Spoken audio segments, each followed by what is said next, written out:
भवतु मंगलम जन्मदिनं विजयी भव सर्वत्र सर्वदा जीवेत् शरदः शतं शतं जीवेत् शरदः शतं शतं शुभं भवतु Happy birthday to you Happy birthday dear Nani Happy birthday to you May God bless you May God bless you Happy birthday Happy birthday Happy birthday to you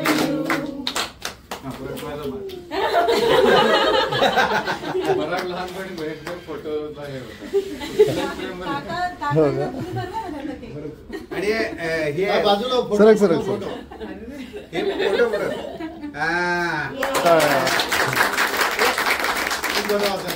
आता तू बरो खरं नाव घेऊन बरो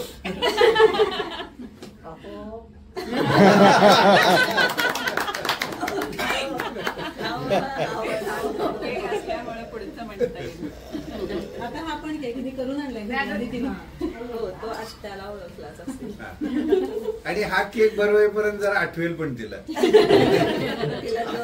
आतापर्यंत नुसतं आहोच आठवलंय नवीन नाव आता उखाणा ते जोर लावायला लागला आक्रोडाला असेल मध्ये दिसतोय छान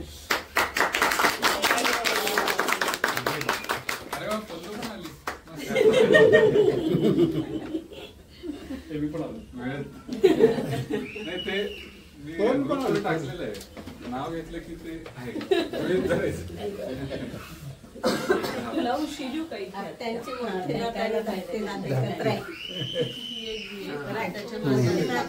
नाते एकत्र आहे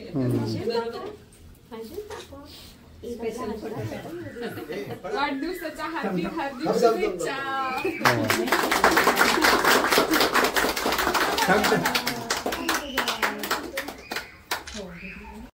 परत इकडे दाखव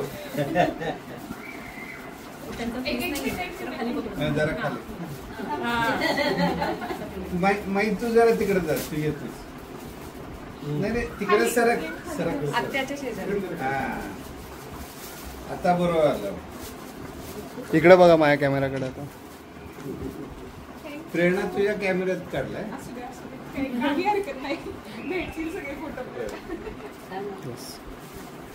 बघूया आता यश देईल यश दे इकडनं हां हां एक मिनिट नमस्कार कर एक मिनिट सगळ्या आजींना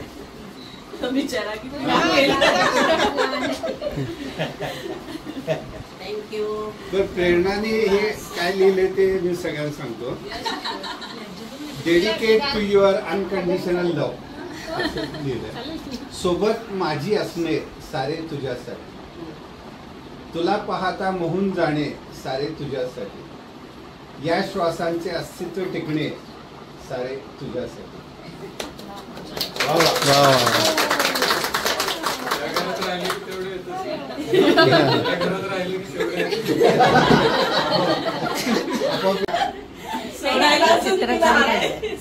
साहित्य अकादमीचे चित्र पण चांगले काढले ठीक आहे चांगलं हे असं काढते हो काढलं काढलं हो खाताना आवाजाला चालतं ना त्याचा हां सर मी फार जुनी आठवण सांगणार आहे 1974 साली मी FYBSc नंतर नापास झालो त्यावर्षी त्यानंतर मग परत पुढं काय करायचं असा सगळा विषय चाललेला होता माझा तर पुण्यात आलेला असताना ताई मला गरवारे कॉलेजमध्ये घेऊन गेली तिथल्या प्रिन्सिपॉलना आम्ही भेटलो आणि तिनं माझी ऍडमिशन गरवारे कॉलेजमध्ये घेतली होती FYBSc साठी ही फार जुनी आठवण आहे फक्त दुर्दैवाने मी काही तिथं परत गेलोच नाही इथनं जे सातारला गेलो ते नोकरी करायची म्हणून आधी कोल्हापूर आणि मग सातारा नोकरी रुजू झालो पण त्यानंतर नोकरीला तिकडे जरी करत असलो तरी बहुतेक सुरुवातीच्या काही वर्ष तरी दर 8-15 दिवसातनं महिन्यातनं तरी माझी चक्कर असायचीच पुण्याला. आणि पुण्याला आलं की श्री काकांची सायकल घेऊन पुढंभर हिंडायचो सगळीकडं. टिळक रोडला काकांच्याकडे जायचं, प्रभात रोडला आत्याकडे जायचं, असं सायकलवर पिक्चर बघायचे. अशी पहिली 5-6 वर्ष भरपूर आलो आणि नंतर सुद्धा वेळोवेळी येतच होतो. आता पुढच्या संधी मामाकडनं पिक्चर बघण्याचं आलं. दादा पिक्चर का बघतो ते नाही, माझी आठवण म्हणण्यापेक्षा आम्ही पहिलं जे सिक्कीमचं पुस्तक केलं ना ई बुक, तर त्याच्यामध्ये आमच्या दृष्टीने तो पहिला अनुभव होता. आणि पहिली गोष्ट म्हणजे ते ई बुक वगैरे प्रकार मला माहितीही नव्हता. पण त्यावेळेला लॉकडाऊन, करोना वगैरे चालू होतं.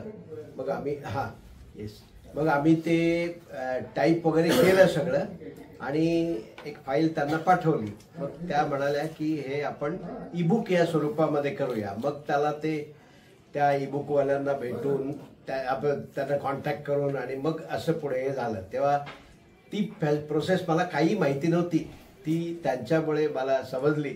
आणि मग आम्ही त्याच्यानंतर अजून दुसरं तिसरं वगैरे अशी पुस्तकं हे केली, ई बुक्स केली.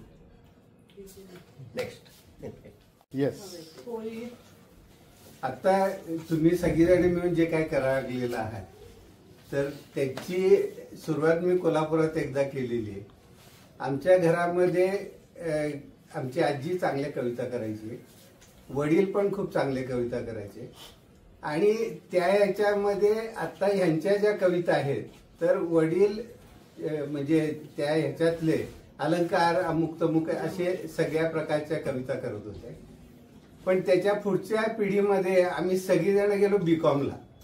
म्हणजे आम्ही 5 भावंड आहे की नाही, एक गठ्ठा बीकॉमला गेलो. आणि त्यामुळे साहित्य आणि ह्याच्याकडे कोण जाईल असं काही आम्हाला वाटलं नव्हतं, कारण डेबिट क्रेडिट करणारी माणसं झालो ना आम्ही सगळी. मी सायन्सला गेलो. तर त्या याच्यामुळे आम्हाला हे काय माहित नाही की साहित्यात कोण उतरेल का नाही. तर इथं ते तुम्हाला सगळ्यांना माहितीच आहे की ते शेजारची मुलगी होती आणि तिला ती पडेल या भीतीने गेली आणि हिचा पाय मोडला. आणि त्या पाय मोडण्याचे साईड इफेक्ट म्हणून तिचं पहिलं पुस्तक जे आकाश आरसा ते प्रकाशित झालं. आणि आरसा हे प्रकाशित होण्यामागं जो माणूस खंबीरपणे उभा होता तो सेतू प्रकाशनचा एक हे होता मालक, डायरेक्टर आणि सीईओ मला डिस्टर्ब करा. तर या सेतू प्रकाशनचा जो खंबीर माणूस होता त्या प्रकाशनचा सगळं सर्व हेड ऑफ द डिपार्टमेंट.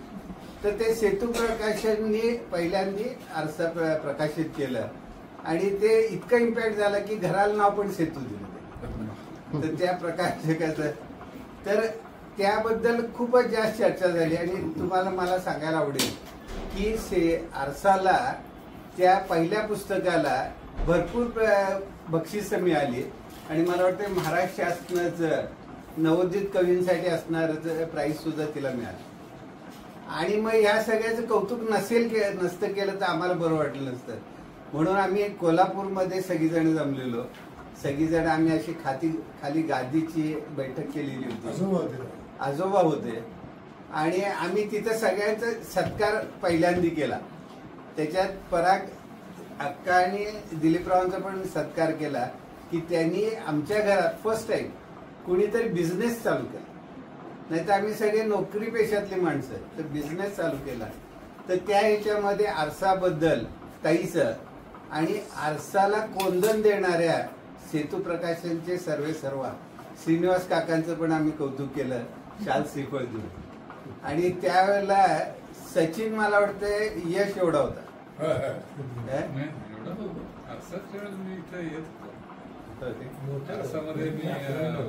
म्हणजे तो म्हणतोय सेतू प्रकाशनला मदत पण केली. नाही, तो म्हणतोय मोठा होतो म्हणून, पण आम्हाला यश सारखाच वाटायचा. तो लहानपणापासून मोठा होता. तर असं ते पहिलं आम्ही कोल्हापुरातलं जे हे केलं हे माझ्या स्मरणात राहिलं. आणि आरशाबरोबर पाठोपाठ तिनं बरंच यश संपादन केलं. आणि त्याच्यातलं मानाचा तुरा होतं की तिला राष्ट्रपती पुरस्कार पण मिळाला. आणि तो राष्ट्रपती पुरस्कार तिला अशा वेळेला मिळाला की आम्ही सगळेजण काळजीत होतो. म्हणजे तिच्या आजाराचं निदान झालेलं आणि आम्हाला सगळ्यांना काळजी वाटत होती की अरे बापरे असं. तर त्या काळजीत असताना आम्हाला कळलं की तिला राष्ट्रपती पुरस्कार मिळालेला आहे. आणि त्यामुळे ते जे ढगाळ वातावरण होतं त्याच्यात एक सूर्याचं किरण आल्यासारखं झालं. तर अशी आमची ताई कायमच मी तिचं कौतुक करत असतो. आज सकाळी पण केलेलं आहे. तिनं भरपूर माइलस्टोन पार केलेले आहेत. आणि काही आकडे हे उगाच भाव खात असतात. त्याच्यामध्ये तसं एक 75 हा आकडा आहे की तो उगाच भाव खातो. तसं वाढदिवस दरवर्षीच येत असतात. तर 75वा वाढदिवस म्हटल्यावर जरा हे हिरक महोत्सव आहे. तर आजचा वाढदिवस 75वा ते हिरक महोत्सवी तिचा वाढदिवस आहे. आणि ह्या निमित्तानं मी तिला शुभकामना देतो की अशी व्यक्ती जी आहे ही 100 वर्ष असावी असं सगळ्यांनाच वाटतं. तर जीवेत शरदहा शतम असं मी तिला शुभेच्छा देतो. आणि परागचं पण अभिनंदन की त्याने एक नवीन कल्पना आणलेली आहे. मगाशी माझ्या आठवणी सांगत असताना मी चुकून हिरक महोत्सव असं म्हटलं, पण तिचा आज अमृत महोत्सव आहे. तर त्याबद्दल दिलगिरी. 2 वर्षापूर्वी मी कवितेचं पुस्तक केलं. त्याच्याविषयी कविता आहे. त्याच्याविषयीची एक कविता आहे ती मी वाचून दाखवणार. ताई आणि मीरांनी माझी मदत करून त्या काव्यसंग्रह प्रकाशित झाला होता. ध्यास लेखनाचा असं कवितेचं नाव आहे. ध्यासात लेखनाच्या कार्यात उतरलात सक्रिय होऊन का पाठीस लागला. एक एक काव्य माझे वाचून पाहिले ते सारे सुसूत्र रचले ईबुक पूर्ण केले. देऊन धीर मजसी नेऊन पार केले माझ्या कला गुणांना ते स्थान देव केले. ना लोभ मोह कसला ती फक्त एक इच्छा साहित्य क्षेत्र माझे तुंग पाहण्याची.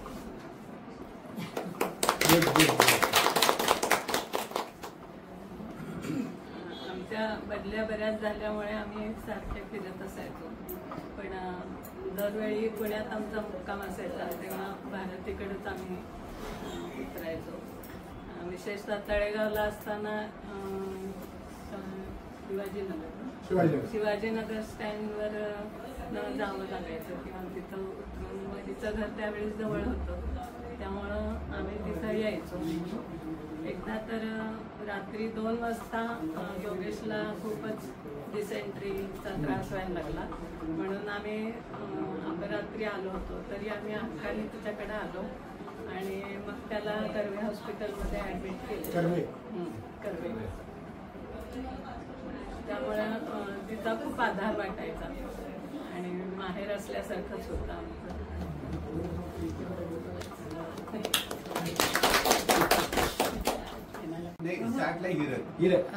ताई त्याला 75th बर्थडेच्या खूप खूप शुभेच्छा. म्हणजे लग्न करून आल्यापासून आता ऑलमोस्ट 7 वर्ष होतील. शी इज बीन अन इन्स्पिरेशन. म्हणजे खूप खूप कौतुक वाटतं त्यांचं. मी म्हणजे आय बीन फॉर्च्युनेट की त्यांनी त्यांची डायरी पण शेअर केली माझ्यासोबत. ते वाचून खूप असं वाटतं की आपल्याला पण जे वाटतं ते लिहित असायला पाहिजे. आणि इन्स्पिरेशन खूप साऱ्या गोष्टींसाठी त्याने खूप काही मिळवलेलं आहे. आपल्या आपल्या करिअरमध्ये खूप काही मिळवण्याचे इन्स्पिरेशन मिळाली आहे.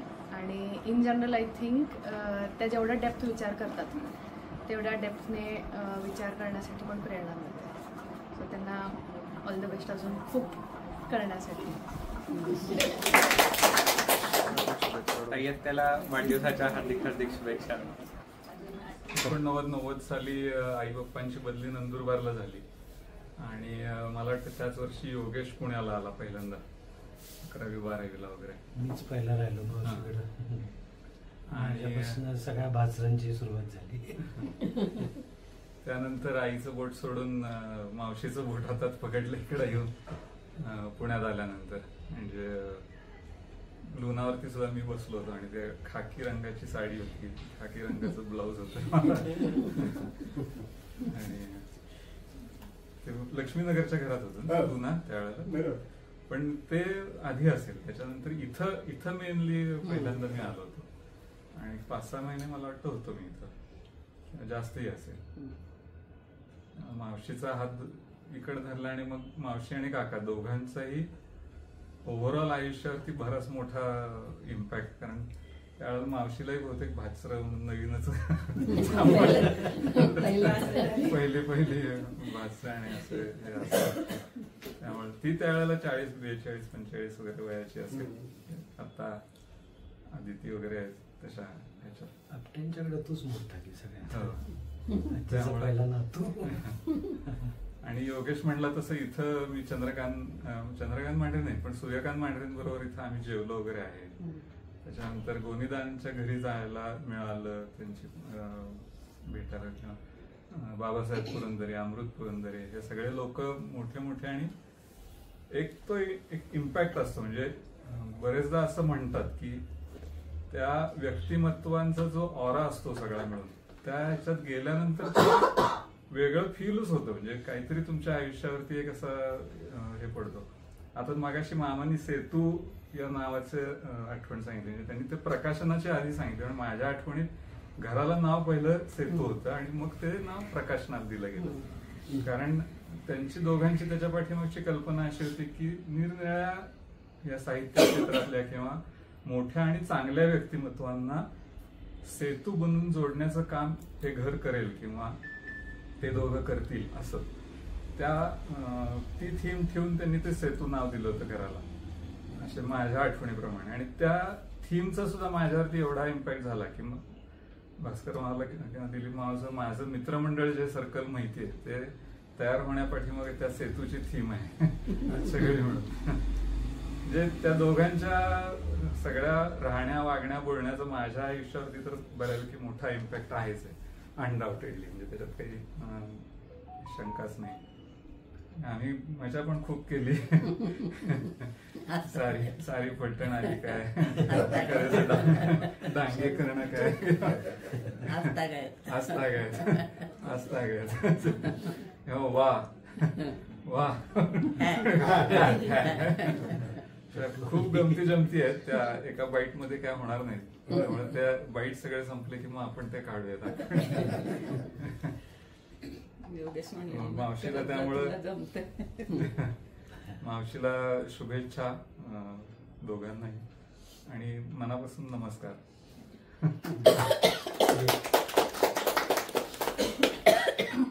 सगळ्यात पहिल्यांदा मावशींना 75व्या स्पेशल वाढदिवसाच्या स्पेशल शुभेच्छा. मला त्या दोघांचंही वेगळे पण म्हणजे पहिल्यापासून मी जेव्हा आले लग्न करून इकडे आणि हा मला काय काय सांगायचं, माझी मावशी कविता लिहिते वगैरे वगैरे. तुम्ही अंधमानून नाही सांगायचं, फोन करत होता. अरे पण तो तेव्हा मावशीच्या गप्पा कशा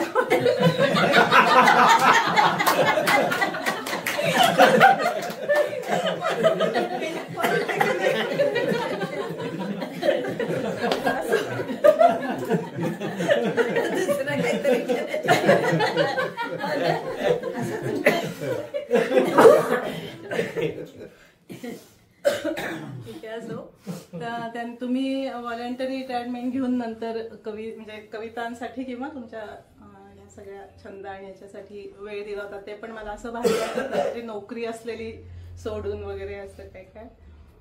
त्यांचं खरं मानानी आणि कर्तृत्वानी इतक्या मोठ्या असून त्यांच्यामधलं साधेपण जे आहे राहण्यामधलं, रोजच्या वागण्या बोलण्यातलं, ते मला आणि आदित्यला दोघांनाही खूप भावतं. आदित्य अजूनही तुमच्या कॉन्टॅक्टमध्ये म्हणजे अजूनही म्हणजे रेग्युलर आता मोठा झालाय आणि कविता वगैरे विचारत असतो काय काय.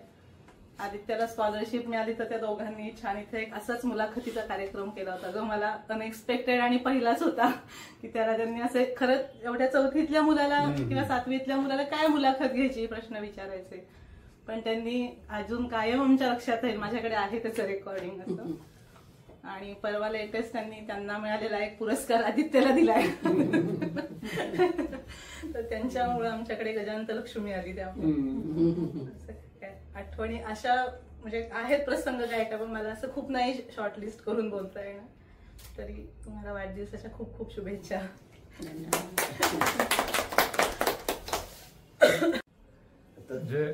मावशीने ताई मावशीने काव्याच्या प्रांतामध्ये काय काय कामगिरी केली हे वेगळं सांगायला काही सांगण्याची काही गरज नाहीये. पण हा वारसा पुढं आम्ही भाच्या कंपन्यांमध्ये कोणी चालवू शकलो फार तेवढ्या ह्याने असं नाहीये आता तरी. पण तिच्या नातवांनी ते पुढं चालवलंय किंवा तो चालवेल अशी आशा तरी नक्की आहे. मध्ये अमृता प्रीतमचीच कविता होती ना, ती भाषांतर केलेली होती ती. हा, एक चांगलं भाषांतर त्यांनी मराठीचं केलं होतं. मला आता सापडलं तर मी हे करतो. पण मला आता आमच्या एका चॅटमध्ये त्यांनी एक कविता केलेली आहे मराठीत. या कार्यक्रमाशी रिलेटेड काही नाही, पण मराठीत केलेली कविता. त्याचा आणखीन एक गंमतशीर वैशिष्ट्य असं होतं की रॅगिंग जे आता त्या कॉलेजमध्ये गेल्यावर रॅगिंग तर होतच, त्यालाही रॅगिंग झालं, ते वेगवेगळ्या प्रकारचं झालं. पण त्यांनी ठरवून असं रॅगिंग घेतलं की त्यांनी सगळ्या शरीराच्या अवयवांचे मराठी नावं सांगून ती इंग्लिशमध्ये किंवा इंग्लिशमध्ये सांगून त्याची मराठी सांगा असं रॅगिंग घेतलं होतं. हा एक गंमत. त्याच्यानंतर तिनं लिहिलेली एक कविता ती खूप साऱ्या आबाजी रोज बागेत जमतात. त्या कवितेला त्यांनी 3री-4थीत असेल जेमतेम, 3री-4थीत असताना त्यांनी याला गाण्याला त्या कवितेला चाल लावून ती गायली होती त्यांनी बालभवन मध्ये. आणि आता ही एक म्हणजे ती प्रगल्भता जशी वाढत गेली वेगवेगळ्या कवितेत, पण मला ही सापडली ती वाचून दाखवतो. मेघरवा ऐकून या नाचे मोर काननी निळा, मोरपत्र श्री धरुनी पावा वाजवतो सावळा. श्रीहरीच्या त्या वेणूमधुनी स्वरलहरी उमटती, वल्लरी आणिक वृक्षांसंगे पशुपक्षीही डोलती. स्वरते ऐकून मोहित होती राधा आणि सखी, श्रीरंगाचे नामतयांच्या चित्ती आणिक मुखी. भोळ्या गोपी शोधू लागती नंदांच्या नंदना, कान्हा कान्हा साद घालती फिरती रानावना. सापडे न तो जेव्हा केवळ वेणुनाद ये कानी, लटक्या रुसती गोपालावर गोपी त्या मानिनी. पाहुनी त्यांची मौज माधवे स्मित केले गाली, राधेला मग श्याम दिसे त्या कदंब वृक्षाखाली. मुग्धा राधा नेत्र भरून या पाहे मनमोहना, वेणुस्वरांची भुरळ पडे मग अवघ्या वृंदावना. या कवितेमध्ये त्यांनी मला असं सांगितलं, मलाही जाणवलं नव्हतं. तो म्हणला की एकही कृष्णाचं वर्णन करणारा जो शब्द आहे तो रिपीट केलेला नाही. सगळी कृष्णाची वेगवेगळी नावं प्रत्येक कडव्यात वेगवेगळी त्यांनी घेतलेली आहेत.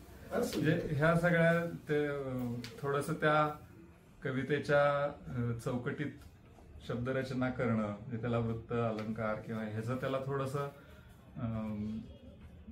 म्हणजे उत्सुकता आहे ह्या सगळ्या प्रकारांबद्दल. तो मावशीजवळ येऊन त्या गप्पा मारत असतो. त्याची भूक म्हणजे माझी वेगळ्या गप्पांची भूक मी मावशीजवळ जशी भागवत असे तसं तो आता तो वेगळ्या गप्पा तिच्याशी मारत असतो.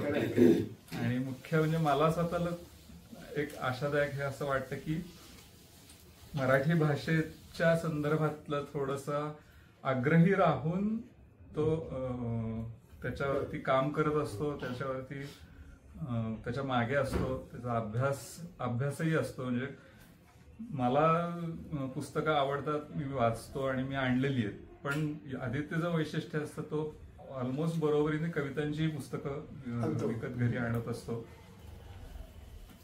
तो म्हणजे मावशीने निशंक राहावं की तो वारसा तो नक्की चालेल असं मला किरण आहे. मी शाहू कॉलेजमध्ये ज्या वेळेला ॲडमिशन घेतली त्यावेळेला येत आहे ना वीणादेव मॅडम मला मराठीला होत्या. आणखीन ते खूपच मोठं व्यक्तिमत्व. आणखीन त्या फारशा कोणाशी बोलायच्या नाहीत, काही हे करायचे नाही. मी त्यांना सांगितलं की मी आसावरी काकडेंचा भाचा. ते इतक्या गोड बोलायला लागल्या नाही हे मला धक्काच बसला. म्हणजे तेव्हापासूनच मावशीचं महत्त्व लक्षात आलं की आपली मावशी किती महान कवयित्री आहे, मोठी कवयित्री आहे. आणखीन त्यांचा खूपच मला म्हणजे उपयोग झाला, चांगला आहे मराठीसाठी किंवा कॉलेजमध्ये सुद्धा. आणि त्या स्वतःहून आपणहून बोलायच्या माझ्याशी बरेच वेळेला. ते मावशीमुळेच झालं. म्हणजे इतक्या मोठ्या व्यक्तिमत्वाची हे झाली, परिचय चांगला झाला. मार्क पाडून दिले का? हो.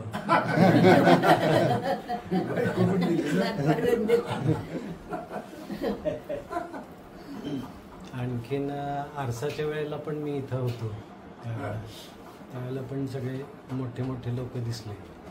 ते पण मावशीचंच क्रेडिट. That's all. मी सांगितलं काय बायको शोधून दिली ना. हो. तेच म्हणजे बरेच फायदे झाले मावशीमुळे. 2 कॅमेरे लावूया का? नाही, एक बास आहे. त्याला 75व्या वाढदिवसानिमित्त खूप खूप शुभेच्छा. छान छान लिही आणि खूप खूप छान छान पुरस्कार मिळव, या शुभेच्छा. बस एखादी आठवणी खूप आहेत, अशी एखादी तरी अशी शॉर्ट करता येत नाहीये. सो मे बी खूप निघतील जेव्हा तेव्हा. बाईकवरनं आली आणि तिने काही दम भरला वगैरे असं काही नाही. मगाशी लुनाची तू म्हणजे भैयानी आठवण सांगितली, ते मला एक आठवतंय. पोलिसालाच तू एकदा म्हणलेलीस, अरे आय्या तुम्ही इकडे कुठे, असं.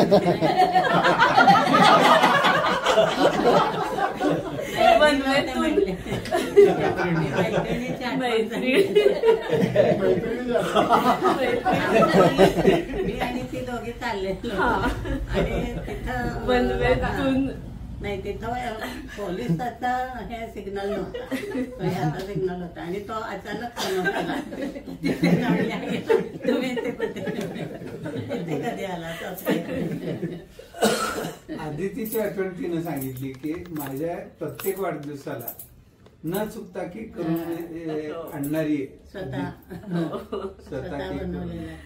त्याचेच कंटिन्युएशन मध्ये आज पण आणला. पण कमी पडलं बरोबर ना. हो, अनएक्सपेक्टेडली कमी पडला. छान छान झालं. तरी एवढा खाल्ला की शेवटी उचलून नेला.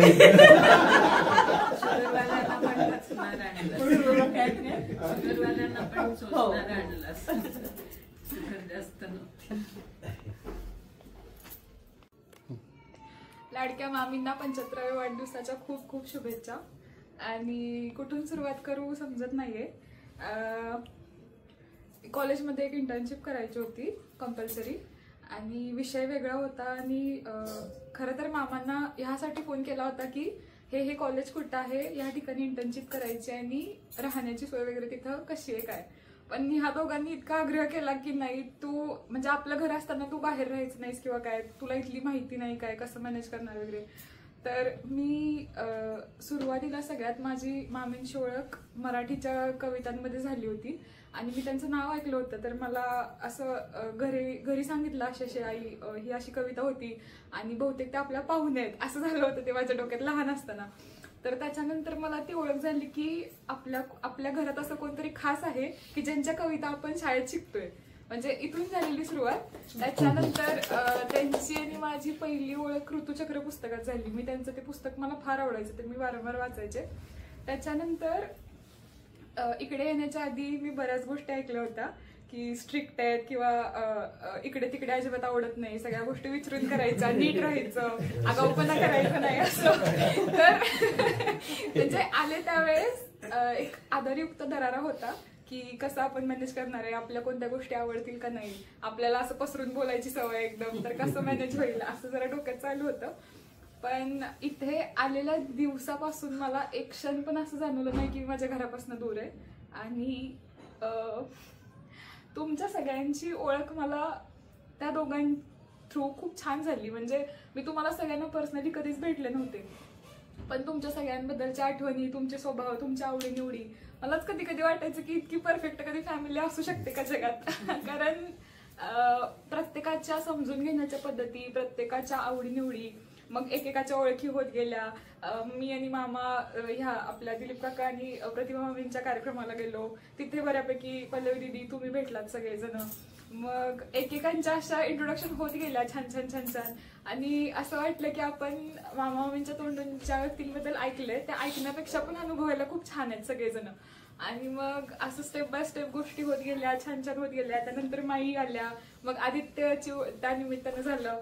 मग असं वाटलं की किती म्हणजे कलाकार असणं किंवा आपल्या ज्या गोष्टी आहेत त्या पुढे चालवण्यासाठीचा वारसा, घरातून एक जे वातावरण पाहिजे ते किती गरजेचं आहे. म्हणजे तुम्हाला फक्त एक हॉबी म्हणून मला गाणं आवडतंय किंवा मला वादन आवडतंय, गायन वादनाच्या पेक्षा घरच्यांनी केलेला सपोर्ट किती महत्वाचा आहे असं म्हणून मला सगळ्या पालकांचं तुमचं फार कौतुक वाटलं.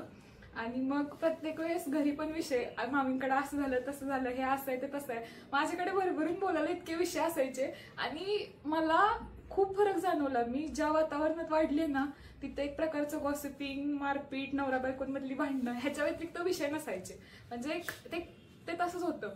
पण मी जेव्हा इथं आले ना तेव्हा आयुष्याला किती छान पैलू असू शकतात. आणि सगळ्यात महत्वाचं म्हणजे मी इथून गेल्यानंतर कर्वेनगर डायरीज मधून डायरी लिहायला घेतली सगळ्यात आधी, की मला त्यातला एक क्षण पण मिस करायचा नव्हता. तर मग त्यासाठी मी छोटे छोटे इथं काढलेल्या ज्या मुवमेंट्स होत्या त्याचे फोटो प्रिंट करून आणले छोटे छोटे. आणि ते प्रत्येक त्या दिवसाला असे छान छान लावले जसे मला आठवतील तसे. तर म्हणजे इथं असताना किंवा इथं येते तेव्हाचा प्रत्येक क्षण असा असतोय की किती साठवून घेऊ आणि किती नको असं होतं. म्हणजे माझ्यासाठी या गोष्टी खूप जास्त आहेत. आणि त्यांच्या दोघांच्या रुटीन पासूनची जी सुरुवात करायची म्हटलं ना, अतिशय उत्तम रुटीन आणि अतिशय उत्तम आरोग्य. म्हणजे कितीही मला खूप गोष्टी शिकायला मिळाल्या, खूप म्हणजे खूप. अगदी खाण्यापिण्याच्या गोष्टीपासून ते बिहेवियर, बोलणं, सगळ्या गोष्टी असतील. आणि प्रत्येक वेळेस नवीन काहीतरी. आणि आम्ही दोघी नंतर खूप जास्त कम्फर्टेबल झालो. आणि मला जी आधी भीती वाटायची त्याच्यापेक्षा खूप जास्त आमच्या गप्पा व्हायला लागल्या. आणि मला समजायला लागलं कुठं बोलायचं आहे, कुठं थांबायचं आहे, हे अजिबात समजत नव्हतं, हे समजायला लागलं. आणि माझ्यातला बदल माझ्या घरच्यांना फार आवडला. माझ्या घरच्या अजून पण म्हणतात की तुझ्यात ट्रिमेंडस बदल आहे, आम्ही तुझ्याकडनं ह्या अपेक्षा कधी केल्याच नव्हत्या किंवा असं वगैरे. पण काही काही गोष्टींची तीव्रता असते ना ती प्रत्येक क्षणाची खूप वेगळी असते. म्हणजे मी इथं जे अनुभवते ते मी सांगत जरी असले तरी त्याचं महत्व किंवा ते जे अनुभवलंय ती तीव्रता खूप वेगळी असते. म्हणजे अक्षरशः त्यावरती एक कादंबरी होईल असतं. आणि मग सगळ्यांबद्दल छान वाटलं. आणि आता असं होते की म्हणजे कधी सुट्ट्या लागतात किंवा कधी वेळ मिळतो आणि 3-4 दिवस राहायला जायला मिळतं आणि तेवढा सहवास, अशा गोष्टी आहेत.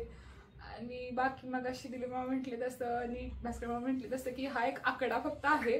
पण खरंच काही व्यक्ती अशा असतात की त्या आयुष्यभर आजरामर राहावे असं वाटतं की हा जो सिलसिला आहे तो कधीच आणि कुठेच थांबायला नको असं. बाकी जेवढ्या गोड मामे आहेत तेवढेच गोड मामा पण आहेत. पण स्वतःबद्दल कधीच काही सांगत नाहीत. तुम्ही कितीही मागं लागा ते स्वतःबद्दल कोणतेही एक्सपिरियन्स सांगणार नाहीत. कारण मी दोघांकडून पण ना एक खूप महत्वाची गोष्ट शिकले की म्हणजे आज सांगते सगळ्यांसमोर की मला अपेक्षाभंगाचा खूप त्रास व्हायचा. मी कुठल्या पण व्यक्तीसोबत पटकन अटॅच होते. मी अपेक्षा पण ठेवते, हक्क दाखवते. आणि मी माझ्याच मनाने ठरवून घेते की मी जर का तुम्हाला इम्पॉर्टंट समजले तर तुम्ही पण मला तेवढा एक स्पेस द्यायला पाहिजे किंवा तेवढं तुम्ही माझ्या लाईफमध्ये मॅटर करायला पाहिजे प्रत्येकाच्या असं. पण मला ह्या दोघांच्या जगण्यातनं कळलं की आपण एखाद्यासाठी एखादी गोष्ट करतो ती समुद्राच्या किनाऱ्यावर लिहिल्यासारखी आहे. आणि मामांमुळे हे समजलं की एखादी गोष्ट केली ना ती तत्क्षणात सोडून द्यायची, त्याच्या कोणत्याही अपेक्षा, त्याचे धागेदोरे कधी बाळगायचे नाहीत. आणि ही माझ्यासाठी खूप म्हणजे आयुष्याला एक नवं वळण देणारी ठरली. आणि मी जेव्हा मागं वळून बघते ना त्यात आतापर्यंत मला वाटायचं इकडे ऍडमिशन मिळालं, तिकडे मिळालं, आपण नवीन आयुष्यात गेलो, हा टर्निंग पॉईंट आहे. पण हे दोघं आयुष्यात आल्यापासून जे माझ्या आयुष्यात जे बदललंय किंवा त्याला एक किनार लावली ना तो माझ्या आयुष्यातला सगळ्यात मोठा टर्निंग पॉईंट आहे. त्यामुळं खूप खूप खूप मनापासून कृतज्ञता आणि खूप जास्त प्रेम. थँक्यू.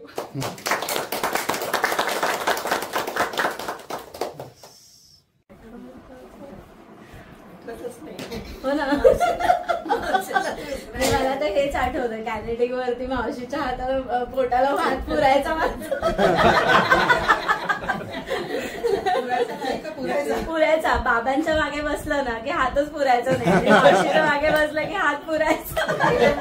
तिला पहिल्यांदा काका बाबा आणि श्री काका यांच्या मागे बसायची सवय होती. नाही ती कायनेटिक आल्यावर हिच्या बसल्यावर तिला असं हात, अगं आई हात पुढे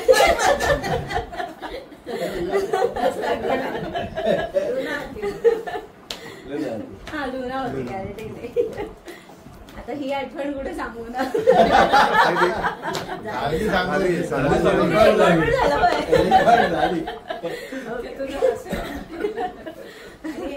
आणि एकदा तिच्याकडे झोपायला गेली आजी तुझ्या वेळेस. तिचा नंबर येणार आहे तुला. नाही मला आठवतच नाही. तिच्या पण श्रीकाकांबरोबर गंमत केली होती मी. मावशीबरोबर नव्हती गेली. नाही इकडेच राहायला आलो. हो त्या दिवशी इथेच आलो होतो आपण. नाही लक्ष्मी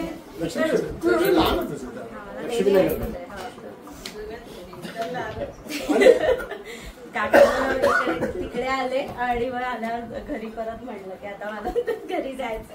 घरी आल्यावर म्हणलं आता मला दूध प्यायचं. दूध पिऊन झालं काकानं म्हणलं चला आता जाऊ परत. हे काहीच विशेष नाही. कोल्हापुरात आल्यावर असं केलं होतं. कोल्हापूरला येईपर्यंत ओके आणि तिथं घरी आल्यानंतर पण ते मला घरी जायचं. समजावून सांगून घेऊन गेलेलं की असं तू राशील नाही. सगळ्यांना होय म्हणले. अरे हे सगळं झालं. लग्न करून त्याच्याकडे गेले. घरी आली तर त्याचा फोन. आई ती रडतीये म्हटलं तिला घरी यायचं. मी कसली घाबरली होती का तुझे याला जाऊन आलात फिरून. म्हणली नाही सर तिला सवय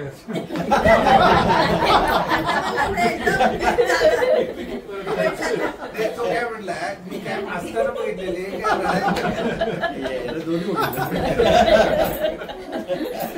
याचा पण आई ती रडते म्हणजे काय झालं काय आई हवी येते. तुम्ही नाही मला ताई मावशींना शुभेच्छा देतात. 75 पूर्ण केल्यावर सक्सेसफुली पूर्ण केल्याबद्दल शुभेच्छा. आणि त्या दोघांचा एकमेकांचा जो सहवास आणि जे एकमेकांचं केअरिंग नेचर आहे ते खरंच कमेंडेबल आहे.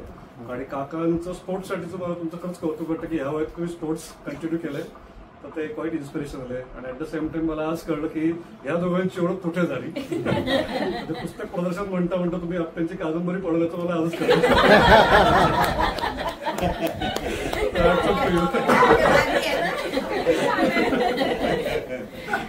त्या जागेवर बसण्याचा परिणाम.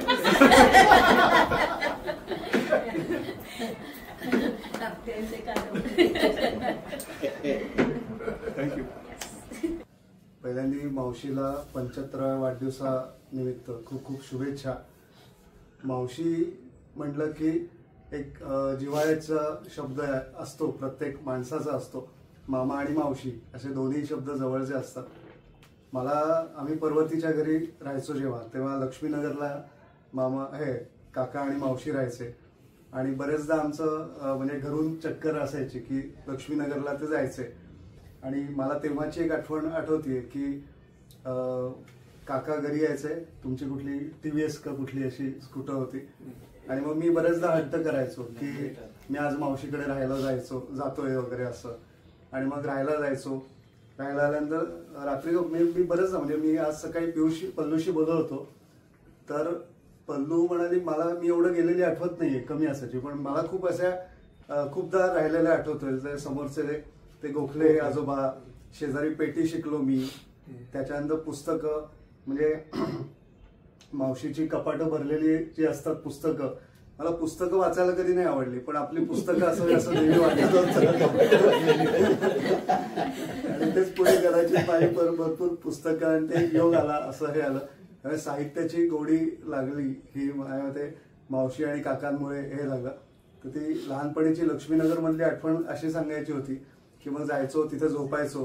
आणि एक मला त्यांच्या बाल्कनी मधली एक आठवण आठवते की सकाळी उठलं की असं मस्त की एक टेबल लावलेलं असायचं काकांनी बाल्कनीमध्ये लक्ष्मीनगरच्या. आणि म्हणजे घर छोटं होतं पण एवढं सुंदर होतं की त्याच्यामध्ये बाल्कनीमध्ये असं एक टेबल लावलेलं आणि त्या टेबलावरती मी काका आणि मावशी असे बसायचो. मग ते किटलीमध्ये चहा घेऊन यायचे काका आणि मग ते असं छोटी आणि मग किटलीमधनं वाढायचं. ते असं एवढं रॉयल वाटायचं मला कारण किटलीमधनं म्हणजे तो चहा प्यायचं तिथे, म्हणजे त्याच्यानंतर मला आता एकदम आठवतं की मी कधीच तसं चहा किटलीतनं पिला नाही. पण व्हायला पाहिजे होते, प्राईम मिनिस्टर व्हायला पाहिजे. हो, एकदम किटली मधला चहा असा त्यांच्याकडे एक असायचा आणि असे खूप चहा तिथे पिलेले. आणि नंतर त्याच लक्ष्मीनगरच्या घरामध्ये एकदा गेलो होतो, तेव्हा बहुतेक दोन्ही ते हे होते, चंद्रकांत मांढरे आणि सूर्यकांत मांढरे, ते दोघेही जेवायला होते. आणि म्हणजे मला एकदम असं आलं की रे पिक्चर मध्ये बघितलेले आहेत, त्यामुळे एवढे मोठे लोक तिथे आलेले आहेत. त्यामुळे साहित्यामधले जेवढे मोठे तारे आहेत ते मावशी काकांच्या घरी अवतरतात, दिसतात आणि त्यांची पुस्तकं बघायला मिळतात. त्यामुळे त्याचं अप्रूप होतं.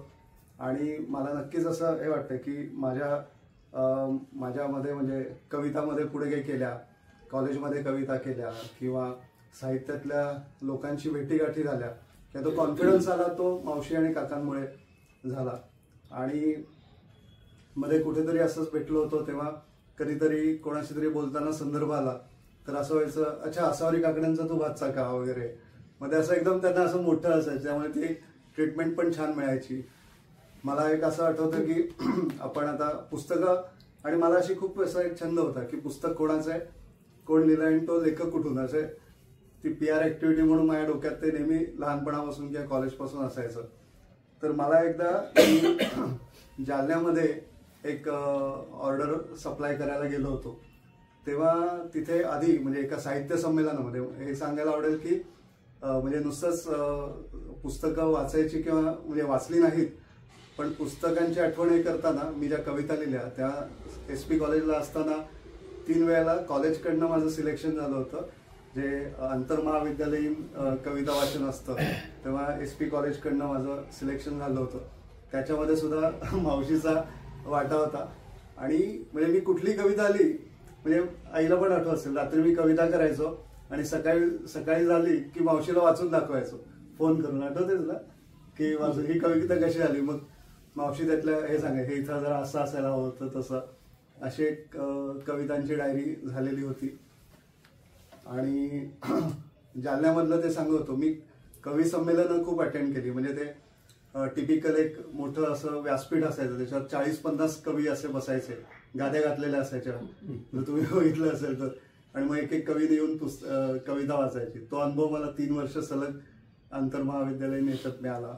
मग त्या मोठमोठ्या लोकांचे चर्चासत्र ऐकणं, तसंच एक ऐकत होतं. जालन्याला गेलो होतो तेव्हा मी मावशीच्या तोंडून असं ऐकलं होतं, रेखा बैजल म्हणून ज्या लेखिका आहेत त्या तिची मैत्रीण होती. आणि तिथं मला जरा काहीतरी, मी 15 दिवस जालन्यामध्ये होतो आणि माझ्याकडचे पैसे संपले होते, तर मी मावशीला फोन केला. तर मावशी म्हणली रेखा बैजल यांच्या घरी जा, त्यांना मी फोन करून ठेवते. मग मी जालन्यामध्ये त्यांचं घर शोधलं, गेलो, त्यांनी ती तिथे मदत केली आणि आल्यानंतर आपण ते पैसे परत दिले, अशी ती. त्यामुळे मग असं बाहेरगावी पण असं कुठं असं कनेक्ट झाला, त्यामुळे ती एक आठवण होती. पण हेच मला एक सांगाय. आणि काकांबरोबर काका बरेचदा क्रिकेटची बॅट पण घेऊन यायचे आणि आम्ही लक्ष्मीनगरमध्ये खाली भिंतीवर विटेनी असे 3 स्टंप काढून कंपल्सरी आंघोळ करायला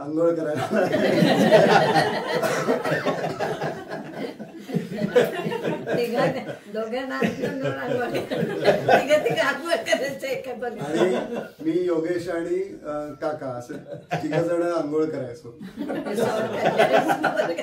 त्यामुळे लक्ष्मीनगरच्या माझ्या जास्त आठवणी आहेत, इथे पण आहेत, पण लक्ष्मीनगर मध्ये जास्त मी आलेलो. त्यामुळे अगदीच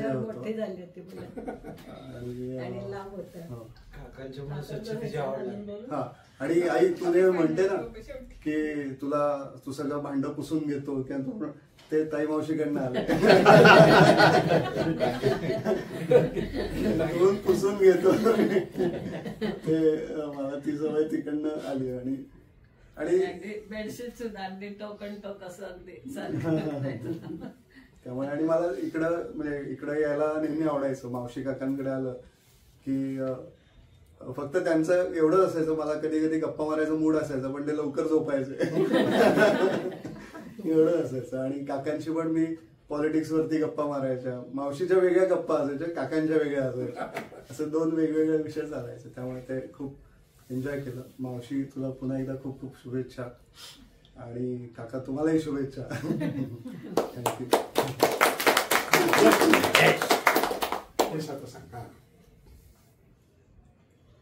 त्या कॅमेऱ्यात बघून बोल म्हणजे चित्रात काय काय काढले ते सांग. ताई आजीला खूप खूप शुभेच्छा.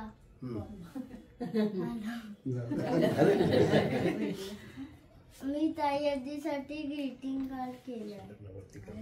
येस. खूप छान केलं. झालं की द्या मला. तू काय वाचून दाखव. इट्स युअर बर्थडे ताई आजी, ट्रीट युअर सेल्फ.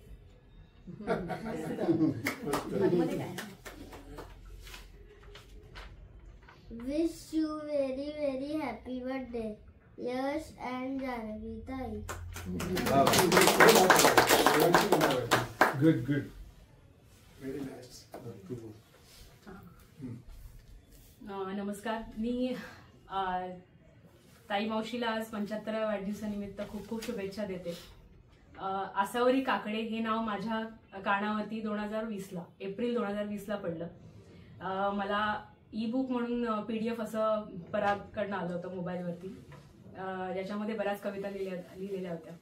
आणि जेव्हा आसावरी काकडे यांच्याबद्दल विस्तृत अशी माहिती मला परागकडनं कळाली, त्यावेळेस मला असं वाटलं वा, हे इतकं उत्तुंग व्यक्तिमत्व आहे, माहितीने माझी भेट कधी होईल यांच्याशी. आणि उत्सुकता तेव्हाच होती की भेट व्हायला हवी. कदाचित ते मॅनिफेस्टेशन केलेली गोष्ट म्हणतात ना की पूर्ण होते. आपण कुठेतरी आपण युनिव्हर्सला मेसेज पाठवतो आणि तो गेला. आणि आज प्रत्यक्षात 75वा वाढदिवस, या वर्षाचं माझं पहिलं वर्ष गोरे फॅमिलीमध्ये. आणि मला ते 75वं वर्ष मावशीबरोबर सेलिब्रेट करायला मिळतंय, ह्याचा मला खूप आनंद आणि कौतुक आहे. दुसरा 75. त्यामुळे ती माझ्यासाठी पहिली आठवण खरं तर. मी आत्ताच आल्यामुळे माझ्यासाठी आठवणी अशा काही नाही आहेत, पण आता सगळेजण इतक्या आठवणी सांगतायत, त्यामुळे मला कुठे आठवण मिळणार. तर ही माझ्यासाठी पहिली आठवण 2020लाच रुजू झालेली होती. हे माझ्या आत्ता लक्षात आलं की म्हणजे आमच्या शैक्षणिक जीवनामध्ये मी तुमचं नाव तेव्हाच ऐकलं असेल, तेव्हाच मी तुमची कविता घेतली असेल, पण त्याची विस्तृत जी इन्फॉर्मेशन असेल किंवा त्या व्यक्तीबद्दल माहिती जी असेल ती प्रत्यक्षात आता ह्या एजमध्ये माहिती मिळाली मला. त्यामुळे छान वाटतं. आणि आपल्याच कुटुंबातला हा एक भाग आहे, हा एक सुवर्ण कण आहे जो माझ्याच आजूबाजू फिरतोय. त्याचं मला फार म्हणजे फार कौतुक वाटतं, आनंद वाटतो. कुठेतरी म्हणतात ना की मी मागच्या जन्मामध्ये किंवा ह्या जन्मामध्ये असं काहीतरी सुवर्ण कर्म केलं असावं, त्याच्यामुळे ही सुवर्ण लोक माझ्या आजूबाजूला जोडली गेलेली आहेत. आणि त्यांच्याकडनं जो साठा मला मिळतोय तो खरंच असा मौल्यवान आहे. आणि मी सतत टिपत असते, ठेवते माझ्याकडे. आणि तुम्ही जे अनुभव सांगितलेले आहेत त्याच पद्धतीने असे अनुभव आणि एकमेकांबरोबर आपण घालवलेले प्रसंग मला असे अजून खूप जमा करायचे. त्यामुळे भरभरून तुम्हाला आयुष्य मिळो, भरभरून आरोग्य मिळो, त्यासाठी मी देवाकडे प्रार्थना करते. पुन्हा एकदा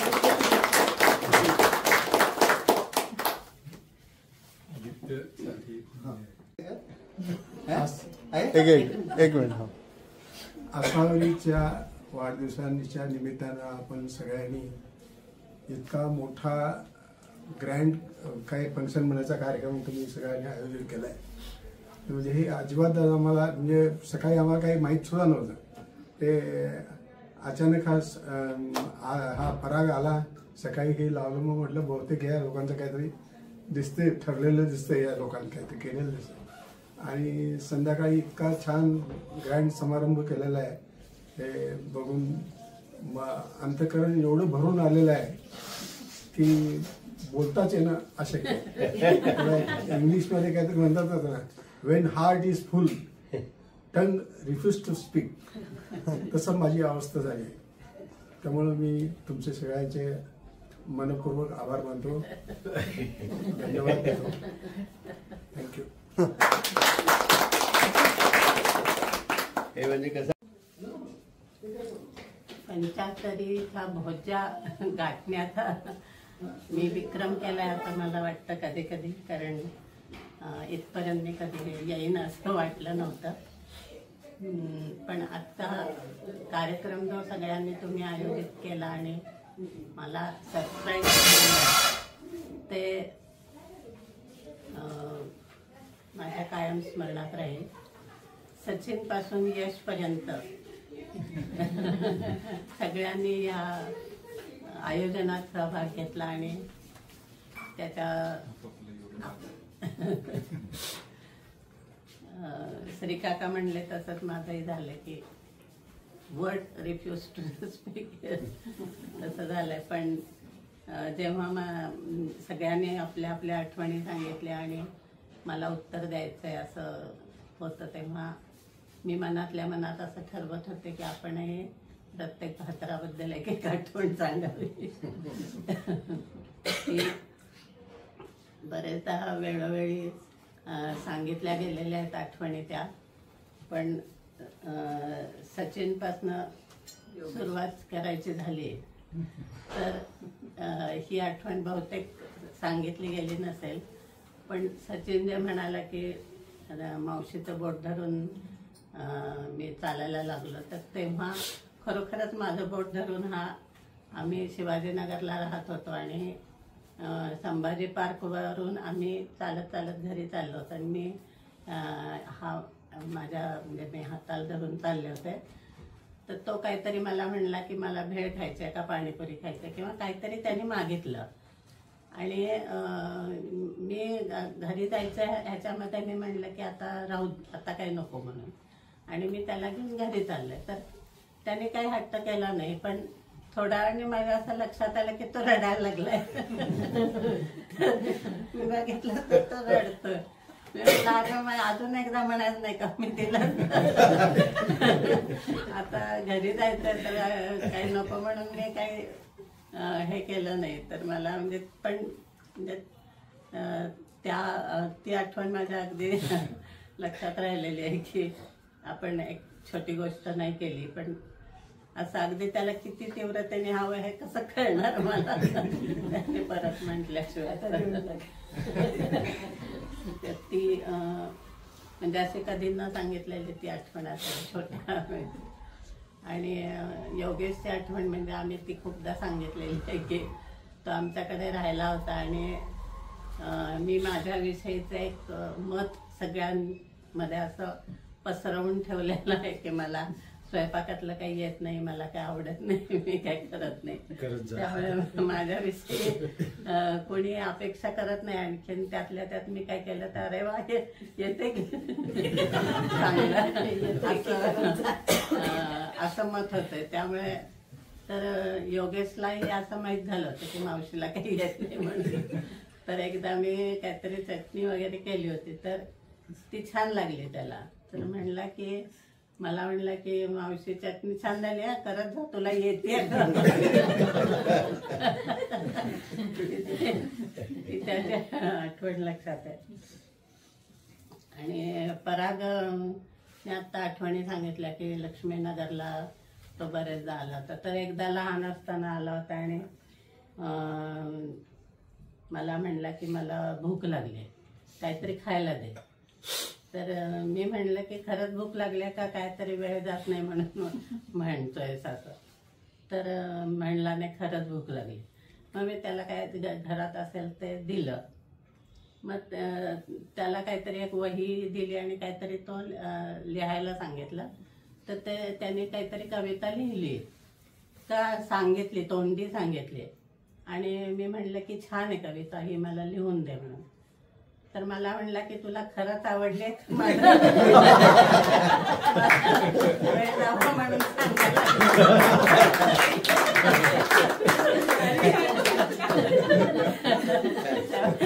एवढ्या लहानपणी त्याने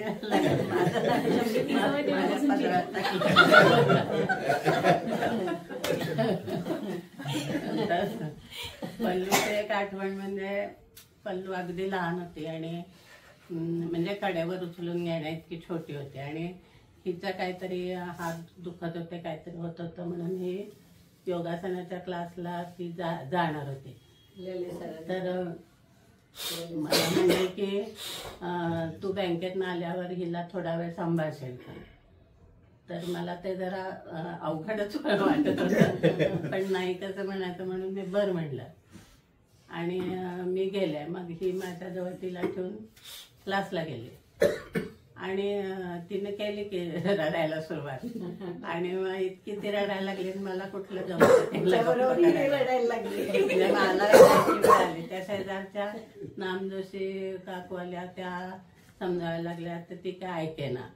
मग मी तिला घेऊन असं रस्त्याने आता आई आली येते, इथे बघ येते असं वगैरे ती काहीतरी करत होते आणि ती काय थांबेना आणि मग कसं बसं सांभाळलं आणि मग ही संपून आली आणि आमच्या दोघींचा अवतार बघून यांनी क्लास बंद करून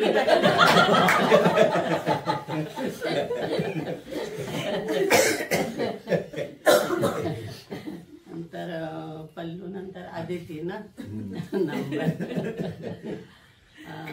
आदितीच्या म्हणजे ती इथे 1 वर्ष शिकायला होती, त्या तर आठवणी खूप आहेत. पण मला अगदी डोळ्यासमोर अशी दिसणारी छोटी आदिती तिची आठवण आहे की सातारला आम्ही बरेचदा जायचो, तर एका वर्षी मी तिला गुलाबी रेनकोट घेतला होता आणि मी दिल्याबरोबर असा फ्रॉक बिक घाला होता, तसा तिने रेनकोट घातला आणि वाडाभर नाचली आणि आत्याने मला रेनकोट घेतला तर ते छोटंसं रूप माझ्या अजून डोळ्यासमोर येत. इथं होती तेव्हाची एक वृद्ध आठवण म्हणजे ती शिकायला होती आणि मग नंतर तिला नोकरी असं नाही पण काहीतरी म्हणजे असं जायला लागली होती. तर तिला 1 महिन्यानंतर 500 रुपयाचा चेक मिळाला. तर तिने तो माझ्या हातात दिला आणि नमस्कार केला. तर म्हणजे नमस्कार केला आणि ते झालंच, पण माझ्या मनातल्या मनात असं आलं की एवढं महिनाभर केला आणि हिला 500 रुपये दिले. पण तिला तिची काही त्याच्याबद्दल तक्रार नव्हती, तिला तो आनंदच होता आणि तिने ते केलं, ते माझ्या लक्षात राहिलं. मग नेहा पण इथं होती आणि नेहाच्या बऱ्याच आठवणी आहेत. तर आदिती पण बोलायची खूप, पण तिचं बोलण्याच्या विषय वेगळे असायचे आणि नेहाचे वेगळे असायचे. नेहा सगळं असं मनातलं सुद्धा सांगायचे आणि आम्ही इथं खाली गप्पा मारायचो फिरत हातात हात घालून, ते आठवते. मग तिच्या ह्या जोक्स काय काय झालेले ते सांगायची आणि ती खूप जास्त अभ्यास करायची आणि त्याच वेळेला विक्रम पण आमच्याकडे होता, दोघे. तर ते दोघांची 2 टोकं, तो काही अभ्यास करायचा नाही म्हणजे जास्त, आणि ही म्हणजे आता बेबास. मी तिला खरोखर एकदा असं सांगितलं होतं की इतका अभ्यास केला तर ऐनवेळेस आठवत नाही, माझा अनुभव आहे.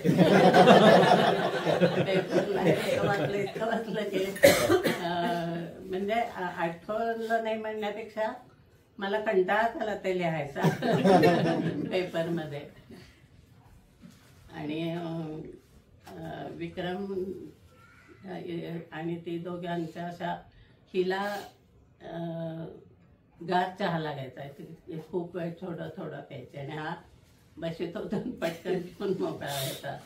तर त्या दोघांच्या सारख्या म्हणजे एकत्र आठवणी आहेत. आणि आम्हाला दोघांना मोबाईल वापरायला ट्रेन केलं.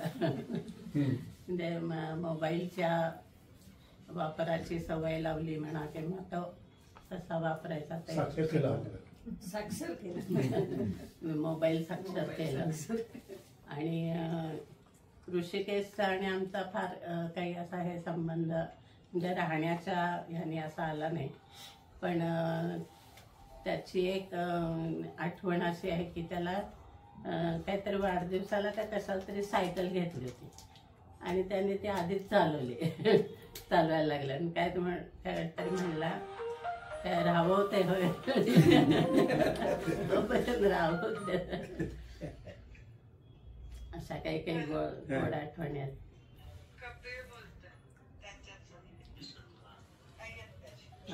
Hi thank you thank you. हां घे घे त्याला पण घे. घे घे तुला पण घे. बोल म्हणा. बाईक बाईक कपिल शूटिंग करतोय. ओके बोल ना. 75 वर्षाच्या वाढदिवसाच्या हार्दिक शुभेच्छा. Thank you thank you thank you. Kapil hello Kapil दिसतंय काय? त्यांनी बंद केलं. आता अजून एक थोडं सांगायचं आहे की प्रेरणा आमच्याकडे इथे राहायला ती इथं मिसळून गेली आणि तिने आता ज्या आठवणी सांगितल्या किंवा इथल्या राहण्याबद्दलच्या तिच्या भावना व्यक्त केल्या, तर आता आपल्या घरा इथे जे जमले त्या सगळ्यांना हे माहिती झालं असेल की मी किती वेळेला त्यांना प्रेरणाच्या आठवणी सांगितल्या की ती इथं आल्यावर सगळ्यांना तुझी आता ओळख झालेली आहे. तर एक 5 मिनिटांनी करतो ताई बोलते. तर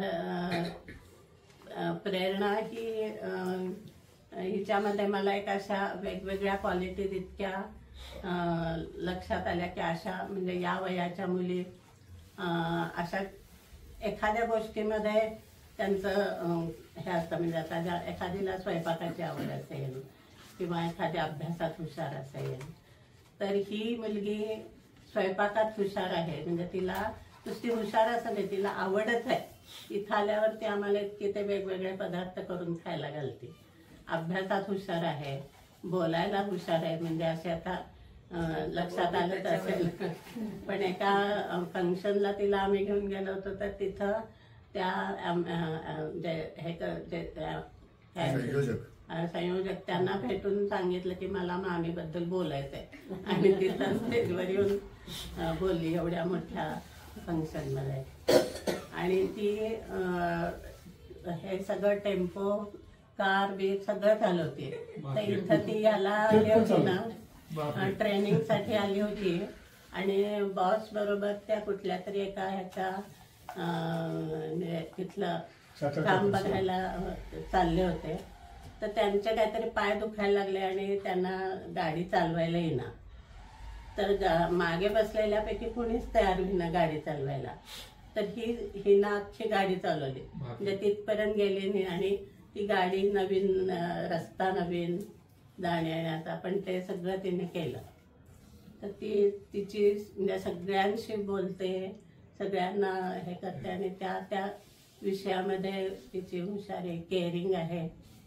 सगळ्यात म्हणजे तिची आई हे ब्युटी पार्लर करणारी आणि मसाज वगैरे ती पण शिकलेली आहे किंवा त्यांच्या घरामध्ये हे वातावरण आहे. तर ते आणि इथं राहायला आली ना तर आम्हाला रात्री दोघांना रोज पायाला तेल लावून झोपल्यावर किती उशीर आम्ही झोपू.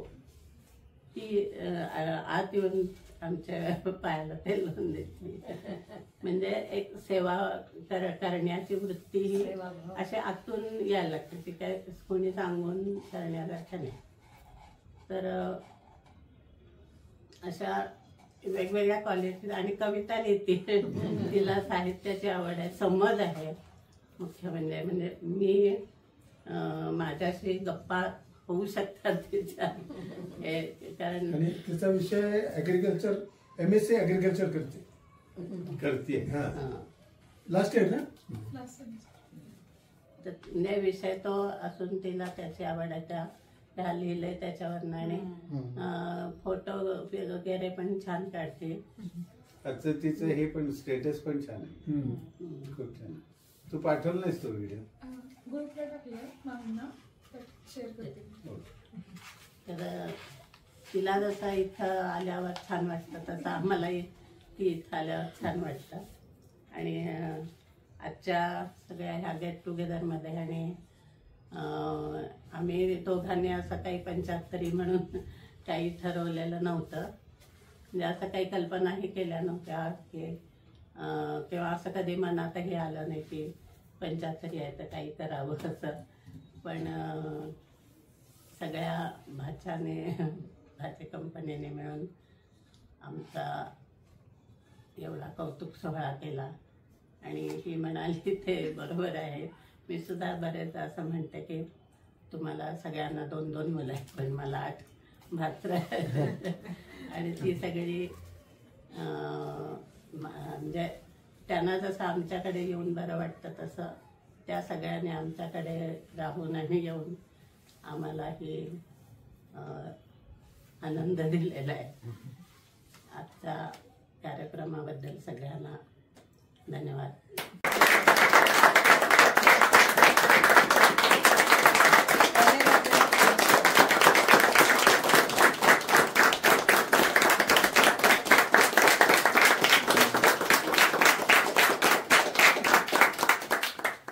मागच्या वर्षी दिवाळीच्याही आधी माझा आणि आदितीचं कशासाठी तरी बोलणं झालं. त्यावेळेला आम्ही म्हटलं होतं की यावर्षी मावशीचा आता 75वा वाढदिवस आहे तर आपण काहीतरी गेट टुगेदर करायचं का, ठरवायचं का, असं सगळं. त्याला ती हो म्हणलेली आणि काय करूयात तर एकत्र जमूयात हे तर ठरलंच होतं. म्हणजे ठरलं तर निश्चित झालं होतं बोलणं.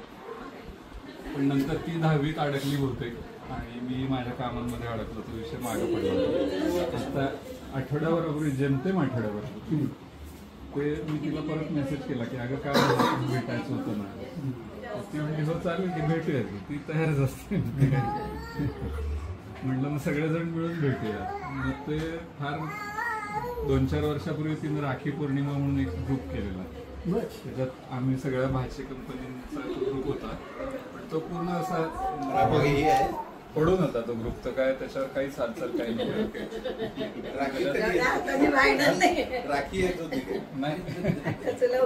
तो ज्यासाठी ज्या गेट टुगेदर साठी तो केलेला ते पण काही घडलेलं नव्हतं. आणि मग मी तो परत जिवंत केला. त्याच्यात नव्हते त्यांना ऍड करायला लावलं.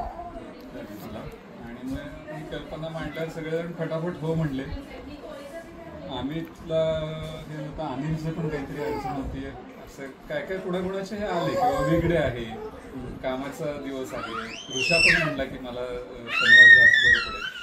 पण अल्टिमेटली आज सगळेजण आले. जे हे खूप विशेष आहे. अमित म्हणजे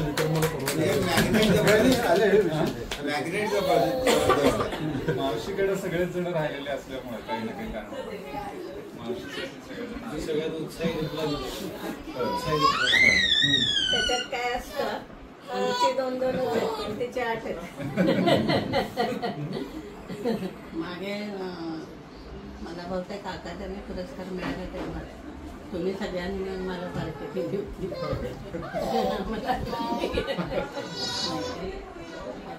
मला 2 ड्रेस दिले होते.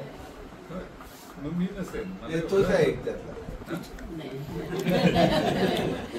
केलं होतं. आता तुम्ही सगळ्या मोठ्या झाल्या. पुढची पार्टी तुम्ही करायची आम्ही बसून खायला होतं. नाही या जे आता तुम्ही ही आहे ना तनिष्का त्याच्यापेक्षा लहान असतील. लहान होते. आणि ते आज सगळ्यांना सर्व करत होते. आग्रह करून देत होते सगळ्यांना. सचिन तनिष्का एवढा होता त्यामुळे ते सगळे खालचे शेवटचा हा अगदीच लहान होता. 20 वर्षाचा अंतर. शेवटी ऋषिकेश आला ना. ऋषिकेश बाहेर आला इथं आला. पाहिजे काय म्हणला तू पाहिजे का असं बोलूया तर असं म्हणला. असा स्वर झाला. तुम्ही बहुतेक नको म्हणावं अशी अवस्था म्हणजे पंचायत अशी होती. जर पाहिजे म्हटलं तर त्यांनी द्यायचं कुठलं. मग आम्ही जेव्हा आत गेलो आणि बघितलं तर सगळं हे झालेलं तर त्या मुलालाच नाही. शेवटी मी जाऊन त्या कुठं त्या आणि ते आम्ही आणले ते कुठलं माहिती काय ते कर्वे रोडला एक फेमस हे पेट्रोल पंप माझ्या समोर तिथनं आणले पावभाजी आणली. मग एवढ्या जाणं जरा अशक्यच होतं. मग धानुकर मधनं कुठला मिळेल तिथनं ते आणले. मग मुलांनी खाल्लं.